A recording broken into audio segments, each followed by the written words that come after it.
నేటి పునీతులు పునీత ఛానల్ పేతురు గారు. Angelus Domini nunciavit Mariae. సౌలు ఎట్లు ప్రభువును కాంచినదియు ఆయన అతనితో ఎట్లు మాట్లాడినదియు బర్నబా వివరించాడు. ఆదివారం ఏప్రిల్ 28, 2024. మొదటి పట్టణం అపోస్తలుల కార్యములు 9వ అధ్యాయం 26 నుండి 31 వచనాలు. ఆ దినములలో సౌలు యెరూషలేమునకు పోయిన పిదప శిష్యులను కలిసికొనుటకు ప్రయత్నించెను.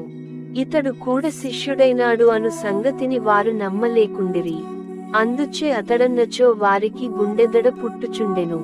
అప్పుడు బర్నబా సౌలుకు సహాయపడుటకై వచ్చి అతనిని అపోస్తలుల వద్దకు తీసుకొనిపోయి మార్గమధ్యములో సౌలు ఎట్లు ప్రభువును కాంచినదియు ఆయన అతనితో ఎట్లు మాట్లాడినదియు సౌలు డమస్కులో యేసు నామమున ఎట్లు ధైర్యముగా ప్రసంగించినదియు వారికి పూసుకుచ్చినట్లు వివరించెను.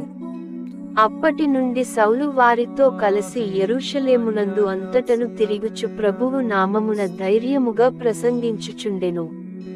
అతడు గ్రీకు భాష మాటాడు యూదులతో గూడ మాట్లాడుచు వాదించుచుండుటచే వారు అతనిని చంప ప్రయత్నించుచుండిరి. ఈ విషయమును ఎరిగిన సోదరులు సౌలును కైసరియాకు తీసుకొనిపోయి అక్కడ నుండి అతనిని తార్సునకు పంపివేసిరి. అందుచే యూదయ, గలిలియ, సమరియ సీమలందంతట క్రీస్తు సంగమునకు శాంతి చేకూరెను. అది దేవుని ఎడల భయభక్తులతోడను పవిత్రాత్మ సహాయము తోడను జీవించుచు అధిక సంఖ్యలో దినదిన అభివృద్ధి చెందుచుండెను. ఇది ప్రభువు వాక్కు. యేసుక్రీస్తు నామమందు విశ్వాసము కలిగి క్రీస్తు ఆజ్ఞాపించునట్లే అన్యోన్య ప్రేమ కలవారము కావలెనని దేవుని శాసనము. రెండవ పట్టణం పునీత యోహాను వ్రాసిన మొదటి లేఖ 3వ అధ్యాయం 18 నుండి 24 వచనాలు.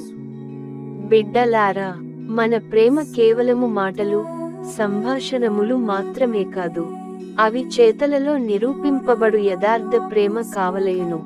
మనము సత్యమునకు చెందిన వారమని ఇట్లు తెలిసికొనగలము. దేవుని సమక్షమున ఇట్లు మన హృదయములు విస్మయముతో ఉండగలవు. మన హృదయములే మనలను అధిక్షేపించినచో దేవుడు మన హృదయముల కంటే అధికుడనియు సర్వజ్ఞుడనియు కూడా మనకు తెలియను. కనుక ప్రియ స్నేహితులారా, మన హృదయము మనలను నిందించుకున్నచో దేవుని సమక్షమున మనకు ధైర్యము ఉండును. ఆయన ఆజ్ఞలకు విధేయులమై ఆయనకు సంతోషము కలిగించు పనులు ఓనర్తుము. కావున మనము కోరు సమస్తమును ఆయన నుండి పొందెదము.